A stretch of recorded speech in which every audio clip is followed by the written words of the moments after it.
जगात तिसरे महायुद्ध, देशाच्या राजकारणात मोठी उलथापालथ आणि पाऊस कसा राहणार या संदर्भात सोलापूरच्या सिद्धरामेश्वर महाराजांच्या यात्रेतील भविष्यवाणी आता खरी ठरते।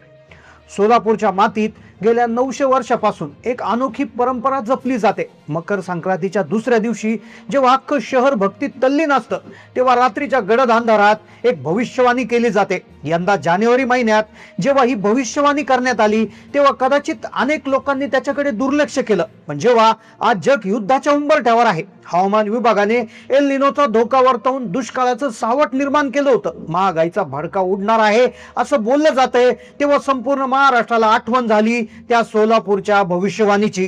त्या भविष्यवाणीमध्ये जानेवारी जे जे सांगितलं होतं ते आता सत्यात उतरण्यात येण्याची शक्यता वर्तवली जाते।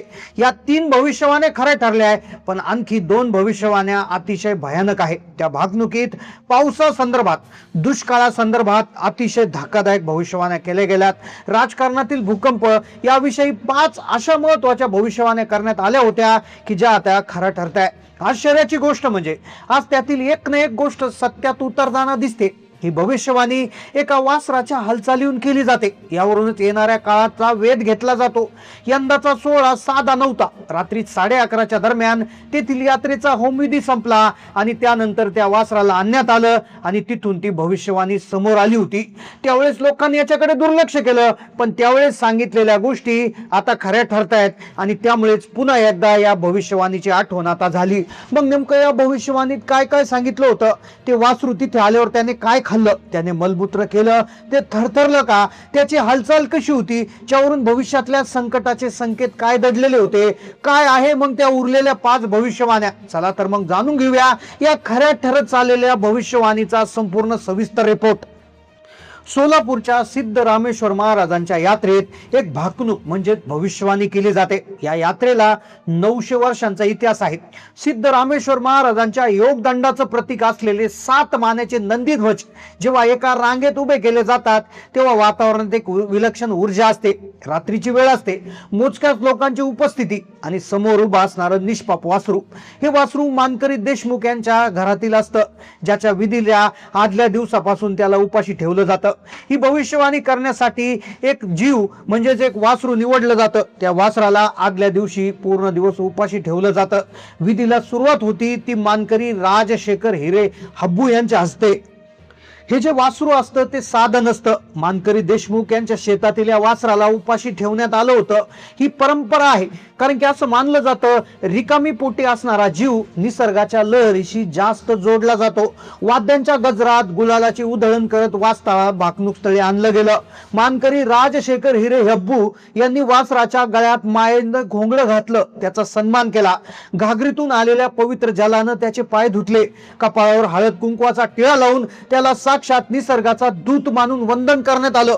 वासरासमोर आता भविष्यवाणी करण्यासाठी काही विशेष गोष्टी ठेवल्या जातात। आता वासरू तर मुका आहे, पण ते त्याच्या हालचालीतून ते काय खातं, मलमूत्र करतं का, तर यावरून अंदाज लावण्यात येतो। त्याच्या समोर विविध प्रकारचे नैवेद्य मांडण्यात आले होते। त्यामध्ये गाजर होतं, गुळ होतं, खोबरे, बोर, ऊस आणि 18 प्रकारची धान्य होती। ही धान्य म्हणजे केवळ अन्न नव्हतं, तर ते या वर्षातल्या शेतकऱ्याच्या घामाचं फळ होतं। पण वासरू तिथे आल्यावर जे काही घडलं ते पाहून उपस्थित जाणकारांच्या कपाळावर आठ्या पडल्या। जसं वासरू भाकणूक स्थळावर आलं तसं ते शांत उभे राहण्याऐवजी ते प्रचंड ओरडलं। वासराची ती किंकाळी का आली याच्यावर सगळ्यांना प्रश्न पडला होता। 2025 मध्ये वासरू तिथे आलं होतं, त्यावेळेस पेक्षा वातावरण आता वेगळं होतं। वासराचा तो ओरडण्याचा आवाज रात्रीच्या शांततेत घुमला आणि प्रत्येकाच्या मनात शंकेची पाल चुकचुकली। वासरू आल्या आल्या ओरडलं, याचा संकेत काय? अनुभवी मानकरू हिरे हब्बू यांनी कबूल केलं की वासराचा आवाज ऐकून मलाही थोडासा धक्का बसलाय। तो नेमका कशाचा संकेत आहे हे ते पुढे सांगणार होते। जानेवारीतली ही भविष्यवाणी आता कशी खरी ठरते याचंच उदाहरण पुढे तुम्हाला समजणार। दुष्काळ, पाऊस याविषयी काय सांगण्यात आलं, कशाची महागाई होणार, शेतकऱ्यांची कोणती पिकं येणार आणि कोणती वाया जाणार, हाच मुद्दा इथे होतोय। पण एवढं थांबलं नाही, पुढे जाऊन ते वासरू चलबिचल झालं. ते एका जागी स्थिर उभं राहत नव्हतं, इकडून तिकडे फिरत होतं. जणू त्याला काहीतरी सांगायचं होतं. तो येणाऱ्या काळातील अस्थिरतेचा इशारा देत होता. भाकणूक स्थळावर वासराची अवस्था बघून राजकारणातल्या आणि देशातल्या परिस्थितीत मोठी अस्थिरता निर्माण होणार का असा प्रश्न उपस्थित झाला. आता पुढची वेळ होती. पीक कसं राहणार, कोणतं पीक येणार, पाणी आणि पावसाचे काय भाकीत होते, निसर्ग नेमकं काय म्हणतो, आता त्या मुद्द्याकडे ती गोष्ट वळणार होती. भाकणुकीतला सगळ्यात महत्वाचा भाग म्हणजे असतो पाऊस. वासरासमोर ठेवलेल्या धान्यापैकी त्याने कोणत्या गोष्टीला आधी स्पर्श केला यावरून पीक पाण्याचं भवितव्य ठरतं. यंदा वासराचा अंदाज घेताना हिरे अब्बू यांनी स्पष्ट केलं की पीक आणि पाणी समाधानकारक असेल. पण हे समाधानकारक जरी असलं तरी पुढे एक धक्कादायक गोष्ट समोर येणार होती. गेल्या वर्षीप्रमाणे पाऊस पडणार चिंता करण्याचं कारण नव्हती, पण एक गोष्ट म्हणजे लाल रंग जो आहे तो या ठिकाणी मोठ्या प्रमाणात एक संकेत देत होता. लाल रंगाच्या वस्तू, लाल रंगाचा निसर्ग आणि लाल रंगाचा हवाचा बदल जो आहे तर तो परिस्थिती इथे सांगणार होता. आजकाल सोशल मीडियावर विविध भविष्यवाण्या 2016 सालाबाबत मोठी चर्चा आहे. अनेक लोक 2026 मध्ये मोठ्या संकटाची आणि जागतिक युद्धाची भीती व्यक्त करत आहेत.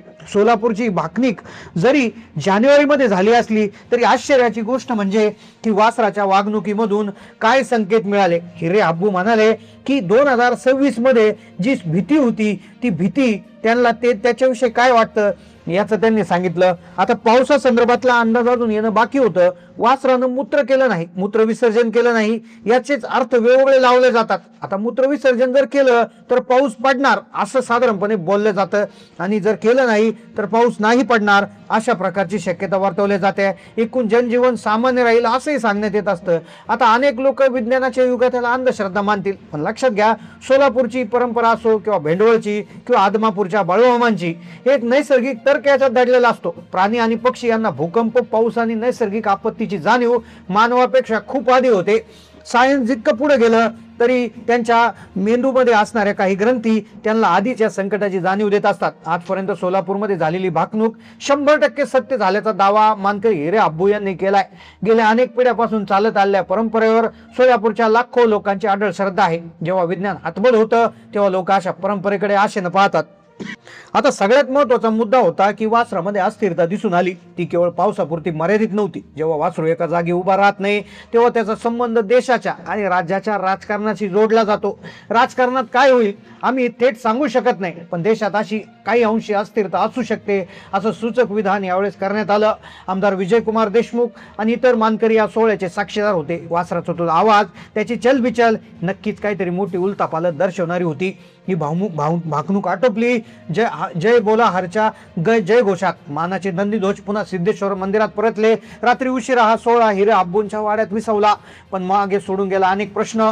लाल वस्तूंची दरवाढ, पावसाचा संमिश्र खेळ आणि 2026 बाबत दिलेला दिलासा. ही भाकणूक जानेवारीमध्ये दिली होती.